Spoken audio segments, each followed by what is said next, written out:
Alright, what is up guys? In today's video I have a big map update for you guys. I've updated a ton of my maps, including some old ones as well as some recent ones. I added new weapons to a lot of my maps, and I also fixed some of my old maps that might not have been playable or sections that might not have been playable. I'll put an image on the screen of all the updates I did to my maps. Some of the maps I updated are not listed here because they were very minor stuff. But anyways, let's hop right into the first one, which is Train Island V5. As soon as you load into Train Island V5, you will see that the whole lobby has changed and has a summer vibe to it now instead of a winter, which is long overdue by the way. I should have changed this a long time ago. This really gives the map a whole new feel. It almost feels like a different map, and I'm sure you guys will start hopping back into this pretty soon. Now, I didn't really update any of the sections because there really wasn't a need to. They are already still functioning properly and working well. But one change I did do is to the tunnel and zombie sections. I added more build resets. So if you go into here and you start building, you actually have up to 5 resets instead of 1 now. And in the tunnel one, you actually do have resets now. Before, I didn't have enough channels to use to make enough resets, but now it has up to 5, just like the zombies one. So as soon as you go in here and reach the end over there, all the builds that you place will be reset and you can go at it again. I've also added the drum gun here and the epic heavy assault rifle for you guys to try out. And that's pretty much it for this map. Let's move on to Chapter 2 Warm-up. Once you load into this map, you will also see that I have updated it with summer themed stuff, which really gives a good summer vibe and overall feeling to the map. It just feels more refreshing to see the lobby updated like this. You might have also noticed a big change right here with the weapon selection. The reason I changed to a weapon wall was because with the old method you had to press the button multiple times, sometimes if you wanted a certain weapon. So a weapon wall just allows you to see the whole weapon selection a lot easier.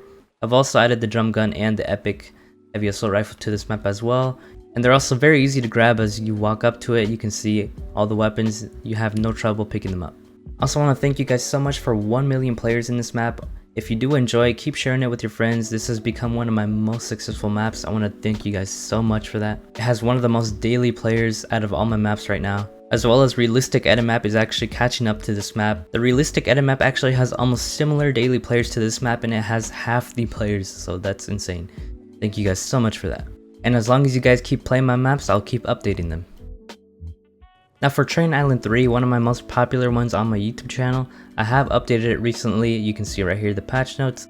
I fixed all the sentry spawns range and several minor changes to the map. So many of you guys have noticed that sections like this wouldn't have worked because they updated the way you have to drop sentries. So basically what happened is one of the updates in Fortnite actually reset the range of the sentries. So it was set to be like really close, like 5 meters or 10 meters. I fixed that. So now you'll be shot at as soon as you walk through this doorway right here. You can see right there. And they also patched the old method to drop sentries onto stairs. So I fixed that as well.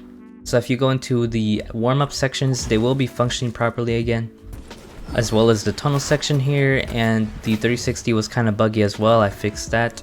So everything should be functioning in this map. So anyways, let's move on to the next one. By the way, in case you guys were wondering why I didn't update all of my maps, the reason is because most of my maps were actually already updated with recent weapons. So there really wasn't a need to change anything in those maps. And some of my old maps I actually ended up deleting a long time ago, so there's no way for me to recover them or update them anymore. So I'm sorry if you did play one of those old maps, but I just cannot update them anymore. But one of the old maps I did manage to update was the controller aim course V2, I believe it's called. I've also updated the weapons in this map and gave it a weapon wall instead of having to go under the map and select your weapons. You can see all of them right here easily without having to run around and choose all your weapons. I've also fixed the sentries in this map, so they should all be functioning. All the sections should be good now. And I've also added teleporters to get to some of the sections easier. For example, up here, go to more courses. You can go to 7 and 8 very quickly with teleporters now, instead of having to go through the speed booster all the way to the new section. It just makes it a lot quicker and easier for you guys to get around the map.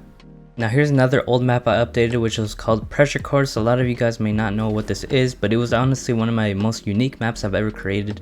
I updated the weapons with the weapon wall as well. And basically the way this map works is you have to go through every section with a ton of bots shooting at you. So it's really high pressure. Obviously the name of the map is called Pressure Course. This is to practice high pressure situations against squads and stuff like that. I think it was a really unique idea. The map is a little outdated, but it's still pretty good to practice in and fun if you have nothing else to do. If you guys made it to the end of the video, make sure to drop a like and comment below what your favorite map is out of all of mine. I'll see you guys in the next one.